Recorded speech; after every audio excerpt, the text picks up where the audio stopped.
and my research is on quantum computation. And so what I thought I'd show you today is one of the first prototypes of a quantum computer, which I brought back from a research visit in Japan. So how much is this worth? Well, they are not sold, but it took me a bottle of sake and a lot of convincing to take it. Okay. So I would say it's invaluable. Yeah. So it basically looks almost like a normal computer chip, but what it actually contains is you will see those golden-colored triangular structures, and in between these triangular structures, in the size of about 10 nanometers. So you're all physicists, aren't you? Or? No. No. No, sorry. No, Primary school teachers. Primary school teachers. teachers. Okay. Tommy is from I do IT in Mach. Okay. So I should be careful with my jargon. But okay, so in between these triangular structures, there are little loops, okay, like electrical loops. And in these loops, you can have electrons, and they can go either clockwise or they can go anti-clockwise. Now, when you cool this chip down to about 10 millikelvin, which is almost absolute zero, so this is not an easy task to do. You need a machinery which is basically the size of this, well, maybe 2 or 3 cubic meter or something like that, just to create such low temperatures. But when you do that, this material becomes superconducting, which means that when you put a few electrons in there and they move around, they don't feel any resistance, and they just keep on moving until the end of the universe. Now, the interesting thing is that this particular chip has been designed such that when you cool it further down, even a little bit closer, the ground state, so the lowest energy configuration of the chip, is one. Okay, so now I have problems expressing what I want to say. It's not true that the electrons go this way. It's not true they go that way. In some sense, they go both ways simultaneously. So you might have come across Schrödinger's cat. Has anyone heard of Schrödinger's cat before? I can't remember what it is. It's an example that shows how strange quantum mechanics can be, because in quantum mechanics, things which look completely different to us can happen simultaneously. So Schrödinger's cat was an example where a cat which can be alive or dead, which are two things which are very different, can somehow happen simultaneously, and it's often cited as Big Bang Theory, yes. It's a typical public science story from quantum mechanics, that you say in quantum mechanics cats can be alive and dead at the same time. And now what does that actually mean? I don't know. I think nobody really knows what it means, but the cat is a bit esoteric, but this is a very concrete example. So you can have the electrons can go this way or they can go that way, but if you cool it far enough, the energetically best configuration is the one where they do both simultaneously. Now, why do we build such devices?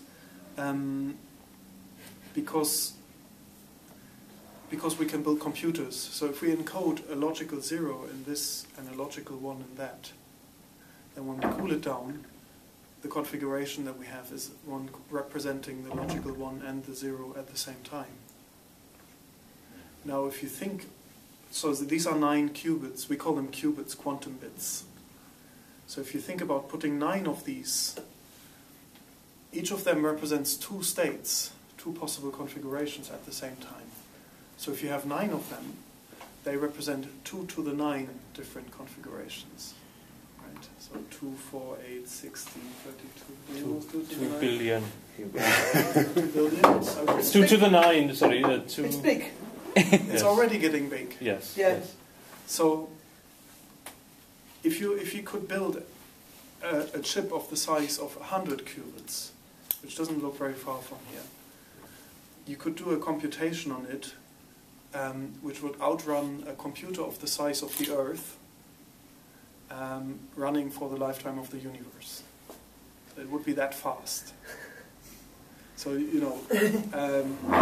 that's why everyone in quantum computing is very keen to build these things, because if you had one, you'd have a computer that would be so fast that you can. I don't know. It's amazingly fast. So you ever seen the video Shift Happens? No. Oh, it's a YouTube video. It's like, it says, imagine a world without Google, and then it shows like in 1960 how long it took for radio to catch on, and then in 1980 how long did it take for the TVs, colour TVs and that kind of stuff, and then now how long would it take an iPhone to catch on, then a laptop, and then it says in 2100 a computer will be so powerful the entire human race. It shows how the development of ICT will be. Yeah. So it's actually good that you. Sorry. Yeah, but how long do you think that they'll be on normal computers?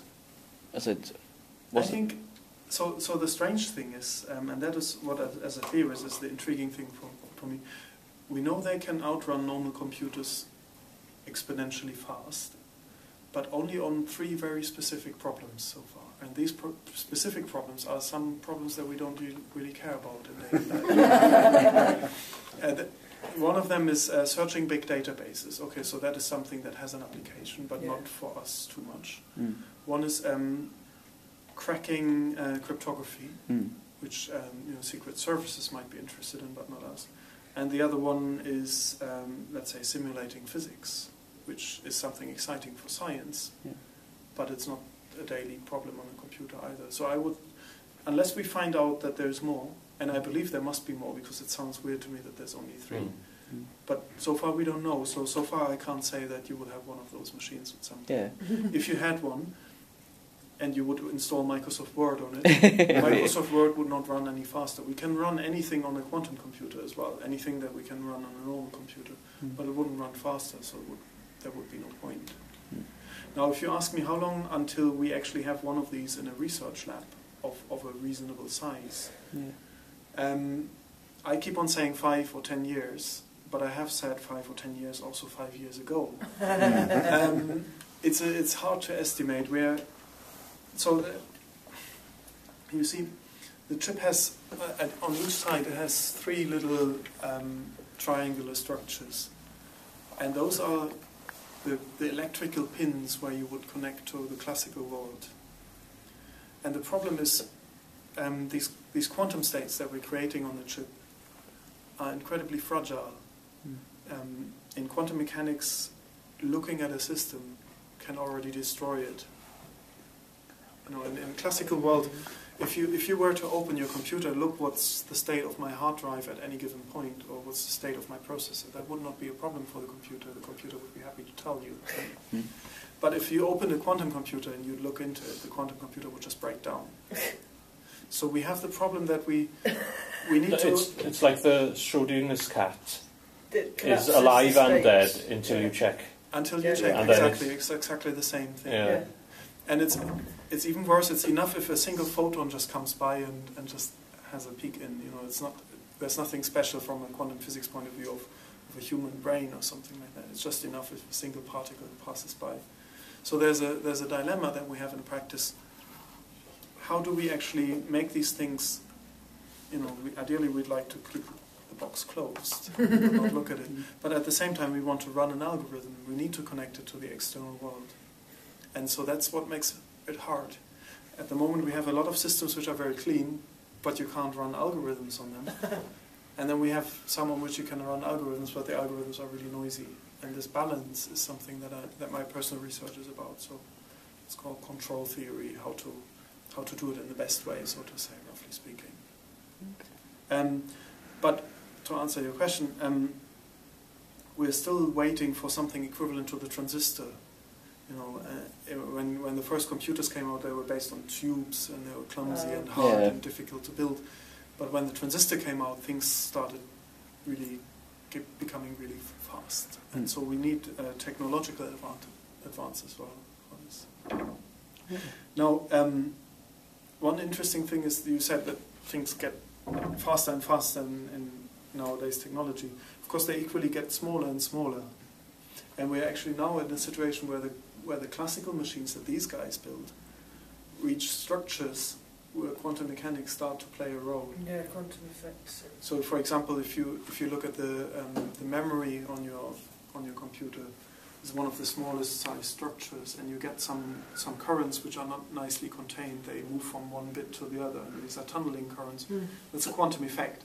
So it's funny to see that these guys try to avoid quantum effects, and we try to close them.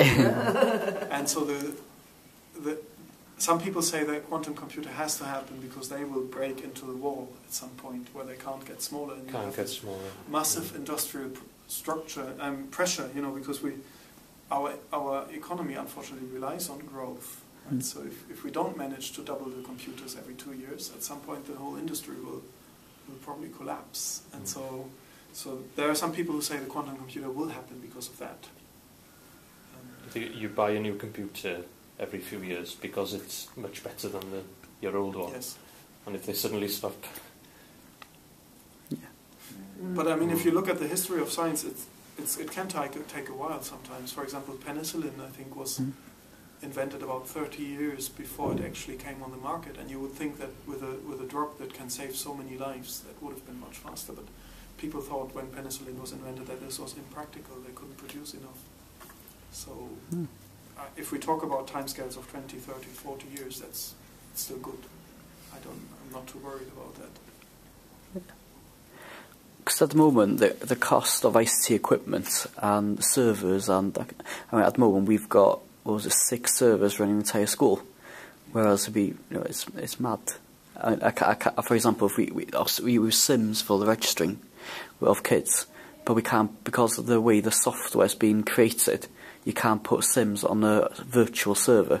You have to put Sims on its own box, which is it's nuts. It's got a £1,200 server to run a software, which you can practically run on your phone. But it's just because of how software's been developed, and I think that's the limitation sometimes, that the people that program don't make it efficient enough, and the resources it runs on, it's not being used to its true potential. Software does expand to fill the space available. I think that's always going to be a problem. In a perfect world, schools and primary schools as well would have loads of liaison officers coming in and doing the job for you, and it's all a matter of resources, isn't it? Yeah. It's a pity because, for example, I mean, the amount, if we can buy a visualizer for every school, we can buy a laptop for every pupil. If we could do trips like this for every pupil, they'd learn more on a trip like this than it would take. It's like the solar system there. I learned more from that picture than our conversation earlier than I did my Year 9 GCSE class. I got a D in physics, by the way. Yeah. That's difficult, isn't it? I mean, also at university level, ideally I'd like teaching to be as free as possible. So the best teaching moments are the ones when the student comes to your office, you get to explain something that they ask. Yeah. And then you really feel this connection and something really happens. But how do you then assess that? If you have assessment, you need standardization in some sense, and that's where the problem comes. But I think we've just gone to a stage where it's the extreme of assessment. We're assessing everything down to. But what we should be doing is throughout Key Stage 3, for example, what we should be doing is collecting a portfolio of evidence, and at the end of the Key Stage 3, we'll cut through the evidence then that we would do anyway. And then we say, right then, he's on level 5, he's on level 6, he's on level 7. GCSE is the same. We have a criteria, right then, if you do a website which has the following, you get an A. If you do a spreadsheet which has the following, you should get a B. That stuff. Yeah. You build a computer, well, there you go, you deserve an A. And then... the quantum computer. Should be Ysgol. But I think we've... You want to get Robert down here, he'll build. Oh, yeah, if you met Robert, he's mad. There's a lad in his IT club who's just very impressive. I gave him a Mac. We bought some Raspberry Pis, and he knows them. And I gave him a Mac the other day. Hey, Robert, what do you think about this? I'm thinking I connect to a network. Oh, no. I said, I'm just going to put the security saying, no need. I'll just go into the terminal bit, and I'll just put this in. Right then. Oh, yeah, but you can't go on the internet because I haven't given you the proxy username and password there. No, I already hacked into it. It's fine. It's mad. Go. They know more than me. That's good.